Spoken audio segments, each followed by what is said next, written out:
I'm happy to say, on the spirit of Christmas na comply na to, mga needed requirements like ang atong mga performance appraisal indicators plus ang katong submission sa CNA. So with that, nasubmit naman nato. So CNA, makakuha ang mga empleyado casuals and regular of 30,000 pesos. Kaya plus kaning katong administrative order sa Office of the President na 20,000 na SRI plus PSI na pang-usa.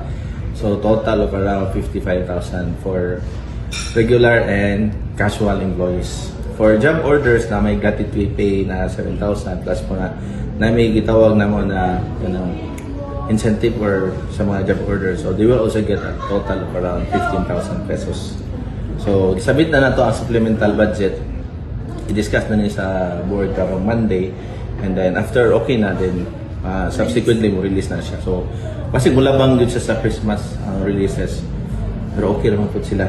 They can wait the employees. So good news. Pero dito sa yun, kay ang decision was to make sure na ma-comply ang documents.